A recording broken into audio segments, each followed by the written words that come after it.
Всем привет! Сегодня хочу поговорить о пленэре, что это такое, какие у него особенности, какой у меня есть опыт, какие есть советы и так далее. В общем, что это такое и с чем его едят. Так вот, пленэр, само слово пленэр происходит от французского, что означает «на открытом воздухе», и в целом это означает богатство красок под солнечным светом, то есть передача вот этой светотени, которая происходит именно при живом освещении, при освещении солнца.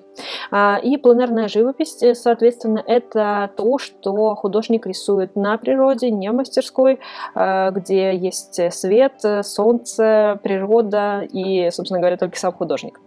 Так вот, в целом пленэр – это любое занятие художеством, которое происходит вне помещения. То есть это может быть и городской пленэр, и загородской, и в парке, и на лавочке, где хотите, там и сидите. Это все будет считаться пленэр, потому что первое, вы рисуете с натуры, второе, вы рисуете на улице. То есть как только вы заходите в помещение и, например, решили нарисовать здание изнутри, это уже немножечко другое. Каковы были раньше особенности пленэра, так это то, что уделялось очень большое внимание переходу света и тени. В целом пленэр появился от желания передать сочность солнечного дня, то, как все это происходит на улице, ухватить момент и так далее. Но постепенно это превратилось из такой этюдной живописи в полноценные картины, потом обратно в этюдную живопись. И в принципе сейчас нас уже никто не ограничивает ни в материалах, потому что раньше считалось, что только красками можно рисовать.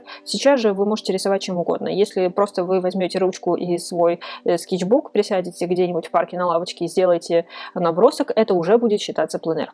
Раньше же нужно было навьючивать на себя очень много всего, нестись куда-то в горы и там писать целый день этот этюд, точнее природу, и тогда это только считалось пленэром. Также раньше считалось, что нельзя доделывать в мастерской свои картины, то есть они должны быть вот максимально законченные, такие, какие они уже есть, то есть именно пойман, если вы поймали это солнечное освещение, то уже хорошо, если нет, то, в общем, дорабатывать нельзя. Сейчас же таких, конечно, правил уже нету, хотите дорабатывайте, и, в принципе, очень многие пользуются тем, что просто за счет пленэра нарабатывают какую-то базу, каких-то набросков, а потом уже приходят в мастерскую, где вы работаете, за свой рабочий стол, например, и совмещаете их, создавая картину, которую вам хочется, потому что иногда бывает очень красивое дерево растет в одном месте, очень красивое здание в другом месте, и какая-нибудь аллейка уже в третьем месте, и вам очень хочется их совместить. Самое удобное это, во-первых, конечно, сфотографировать их, вы можете их зарисовать для того, чтобы прощупать, посмотреть, как все это будет, как это все сложено и так далее. В общем, но одной из основных проблем пленэра является тот самый солнечный свет, о котором я уже много сказала, потому что он постоянно меняется. То есть если вы достаточно долго работаете, то тень не меняется. Если еще какая-то такая тучка пробегает, еще одна тучка, то у вас постоянно, в общем, меняется это все.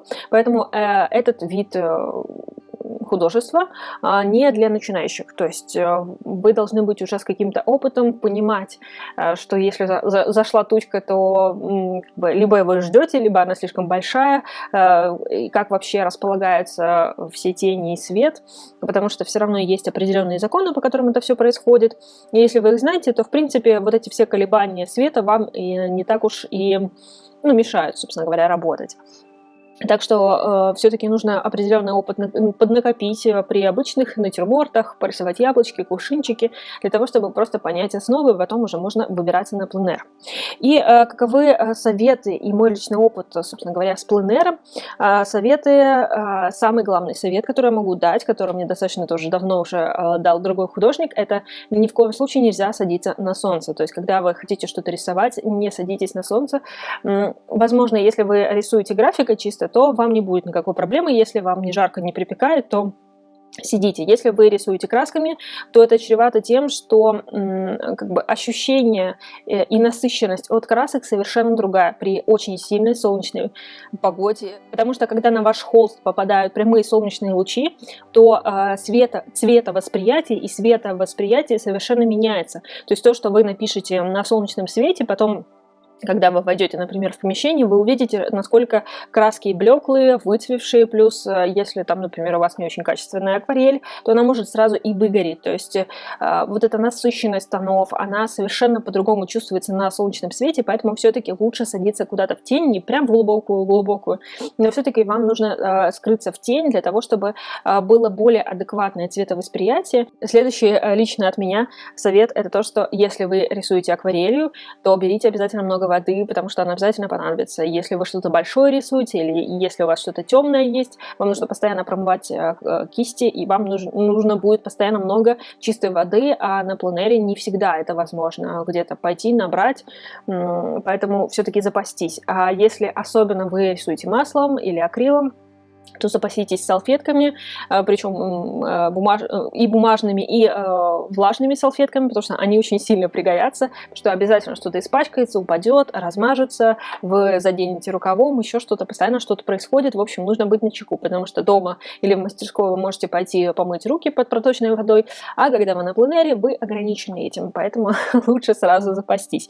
Меня очень много раз спасало.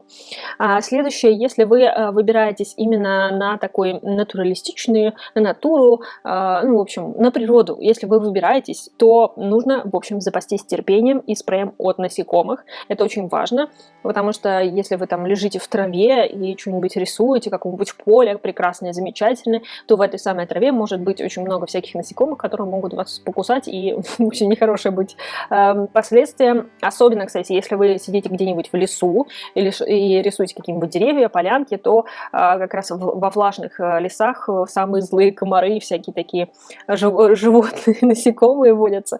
В общем, лучше себя обезопасить. А по поводу терпения, ну, в любом случае, пленэр — это то, когда вы идете и берете сразу все свои материалы и сидите на одном месте на просторе, и не всегда это удобно, особенно если это какое-то первый ваш выход, первые посиделки, то у вас еще все не так отлажено, у вас еще нету удобных, комфортных каких-то инструментов, вы еще не привыкли к этому, поэтому у вас будет постоянно что-то вываливаться, падать, вы будете, в общем, неудобно вам будет сидеть, будет болеть спина, будет куда-то улетать ваш лист и так далее. В общем, к этому нужно привыкнуть и приноровиться. Следующее, конкретно от меня, такой советик, это обязательно имейте запасные листы, если вы делаете графику или акварель. Потому что разное бывает. Может и птичка пролететь, может и просто улететь ваш рисунок, если сильный ветер. Разные ситуации бывали, поэтому лучше запастись бумагой впрок, для того, чтобы потом не огорчаться. Следующий момент, вот по поводу разлететься, очень важно иметь кучу всяких зажимов. Все ваши вещи обязательно прижимайте чем-нибудь, расставляйте так, чтобы они не улетели, были достаточно близко к вам, потому что ну, смотря то, где вы сидите, у вас могут либо украсть вещи, либо они просто могут улететь, разлететься, и, в общем, будет некомфортно, вы будете постоянно, в общем, тревожиться о ваших вещах, а не рисовать, собственно говоря. Следующий момент, по поводу одежды, обязательно одевайтесь удобно, комфортно, учитывайте, что вы можете испачкаться, вы можете где-то залезть, опрокинуть на себя что-то, это всегда такое бывает, но когда вы далеко от дома, где вы не можете спокойно переодеться, либо застирать, либо еще что-то, нужно, в общем, просто это иметь в виду. И по поводу закрытой обуви я всегда советую на природу ходить именно в закрытой обуви, потому что, во-первых, это удобнее, во-вторых, вы точно так же себя немножечко обезопасите от каких-то там насекомых или каких-то опасных веток или еще чего-то. Поэтому комфортная одежда, которую вам, если что, не страшно запачкать или даже порвать случайно, будет очень кстати на пленэре. Но если вы в городе, то, я думаю, таких проблем не особо будет. Хотя как раз-таки в городских пленэрах можно столкнуться с повышенным вниманием прохожих. Такое тоже бывало, что все заглядывают, спрашивают, могут отвлекать. К этому просто нужно быть готовым. Хотя это не всегда. Иногда бывают абсолютно спокойные пленэры. И последний момент по поводу специальных материалов. Что же нужно брать на пленэр? Нужно брать то, что вам комфортно, удобно и что вам нужно. То есть все зависит от того материала, который вы берете. Конечно, нужна основа, нужен ваш материал, нужны вспомогательные средства, нужно нужно обязательно какое-нибудь жесткое основание и котомочка, куда это все можно сложить, и чтобы вам было удобно. И в идеале, конечно, какой-нибудь раскладной стульчик, либо что-то, на чем вы можете спокойно сидеть, то, что вы можете расстелить и как бы без зазрения совести на этом всем разложиться.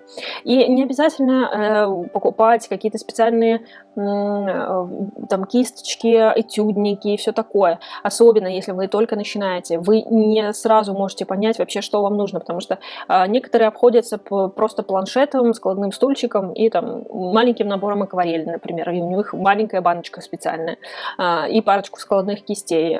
Некоторым этого достаточно. Если вы, например, пишете маслом, да, здесь этюдник, конечно, будет очень кстати, потому что внутрь него можно положить как саму работу, так и загрузить его маслом, положить туда палитру и так далее. То есть он таким переносчиком тоже становится. И плюс, конечно, на хороший этюдник можно поставить работу и спокойно работать, как бы разложив ножки. Поэтому не спешите скупать все. Сначала подумайте, что вам нужно, в какой технике вы хотите работать. Если у вас акварель, то подумайте о походном варианте цветовой палитры. То есть вы можете просто купить отдельно какую-нибудь коробочку для акварели и выковыривать из основной палитры какие-то кюветики специально для пленэра. Или потом впоследствии завести отдельную палитру для пленэра. Поэтому какие-то особые складные кисти, они не всегда нужны. То есть если у вас есть жесткий пенал для кистей, он должен быть желательно жестким, чтобы ворс не повреждался при переноске, то вполне вы можете обычными кистями короткими просто пользоваться. Опять-таки, для акрила и для масла это не актуально, потому что, скорее всего, вы будете писать теми же длинными кистями, что и обычно. И опять-таки, в этюдник можно их всегда сложить, потому что он достаточно большой, зачастую, в который помещаются достаточно большие кисти. Поэтому пленэр — это классная вещь, но не для всех. То есть кому-то нравится выбираться на пленэр. Я знаю художников, которые только так и рисуют. У них все под это заточено. То есть там есть художник, который на велосипеде везде ездит, и у него такая прям, две коробки таких сложенные специально, чтобы удобно было туда все материалы сложить. То есть у него так все заточено под это. Кто-то вообще не любит из мастерской даже носа показывать, и все только по фотографиям. Или просто рисуют там людей, интерьеры и так далее. Вы сами должны решать, как вам нравится, как вам хочется, но в любом случае хотя бы 1-2 раза в жизни я очень советую это попробовать, посмотреть, может быть, вас затянет. Потому что иногда бывают какие-то такие виды и просторы, вы видите, и вам хочется, с одной стороны, сфотографировать, но лучше это зарисовать. Эти впечатления будут более яркими, потому что вы сможете погрузиться в эту атмосферу.